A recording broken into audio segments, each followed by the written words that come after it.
السلام عليكم ورحمة الله وبركاته. حنا كنتواجدوا في مقاطعة مولاي رشيد اللي كتنظم واحد الجمعية ديال ذوي الاحتياجات الخاصة، واحد الوقفة احتجاجية، ومعنا السي دريس رئيس المنظمة الوطنية للحق والحريات اللي غيعطينا تصريحات بحق هاد المشاكل اللي كتدور هنا في هذه المقاطعة. السلام عليكم، معكم الامين العام في المنظمه الوطنيه للحقوق والحريات. هنا كنساندوا الاخ المعاق داداس المناضل اللي هو تعرض للضرب والشتم في هذه المقاطعه ديال مولاي رشيد كمناضل جيد على الحقوق. تصدق في المستشفى من طرف واحد العضو اللي مرشح ديال الحزب ديال البيبيس ديال الكتاب.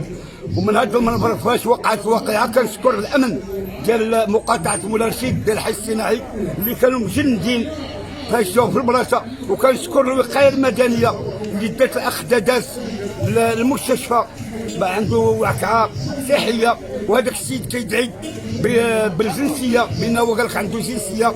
اللي عندك جنسيه ما كنتيش ترشح مقاطعه مولاي رشيد، انت دزتي في واحد السفينه راكب.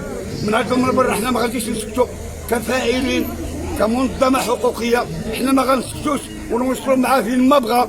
والاخ داداس دابا داير سيرتيفيكا وغادي توجه الوكيل العام على حقه.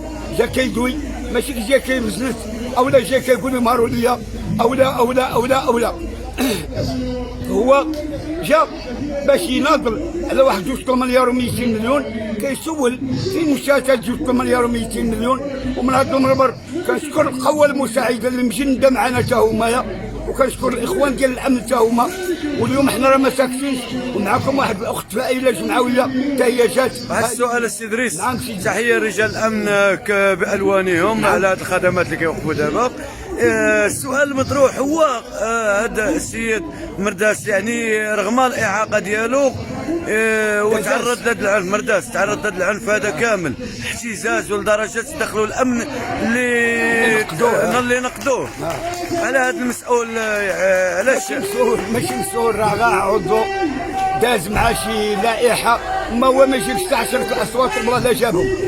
5 عطينا والله اقسم بالله العظيم لا جابهم. انا كنتحمل المسؤوليه، هذا لا كتعرفوا السكينه، غير داز مخزون مع واحد اللائحه، وهذه اللائحه ديال البيبيس ديال الكتاب مولا داز في البرنامج عنده السكاره. هادشي باش داز. الرساله ديالك كامين عام المنظمه الوطنيه للحق والحريات. شكرا خويا. هكا واحد الرساله ديالك السي دريس كامين عام للمنظمه الوطنيه للحق والحريات. انا كنشكر هذا المنبر اللي استضافني هنا في هذه الوقفه هذه، كنشكركم بزاف، وديما كنتلاقى معاكم. هذا الفانت كانت هذه راه كنشكركم. هذه ميكرو تيفي. ميكرو تيفي ديما كنشكركم، والله يطول عمركم. وهالاخت معكم. السلام عليكم ورحمه الله تعالى وبركاته.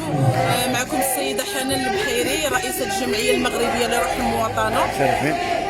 وانا اليوم ان شاء الله جيت انا باش نساند الاخ داداس على العنف اللي تعرض ليه من قبل هذا الشخص اللي كيسمي راسو عضو PPS.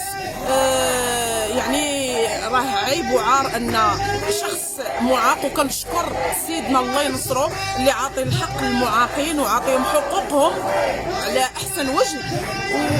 والرساله ديالي اللي جيت انا اليوم باش نوصلها انني باش نساند اولا وقبل كل شيء كنشكر الامن الوطني وديال الحي الصناعي والتشارك ومولاي رشيد والوقايه المدنيه اللي كانت سبق انها جات ودات الاخ داداس المستشفى، والامن الوطني اللي جاب.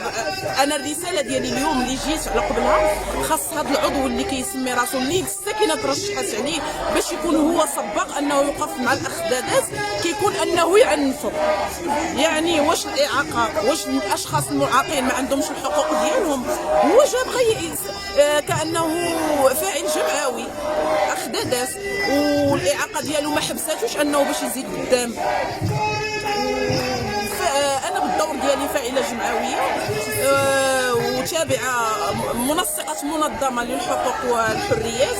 جيت هنا باش نناضل، وكنشكر ميكرو تيفي، كنشكر من هذا المنبر على الحضور ديالو الدائم. والرساله ديالك الاخرى للمسؤولين من طرف اخ مرداس؟ انا كنتمنى من المسؤولين ينظروا لهذا الشخص واي واحد يتعاقب. هذا ما كان. شكرا اخويا، كنشكرك بزاف.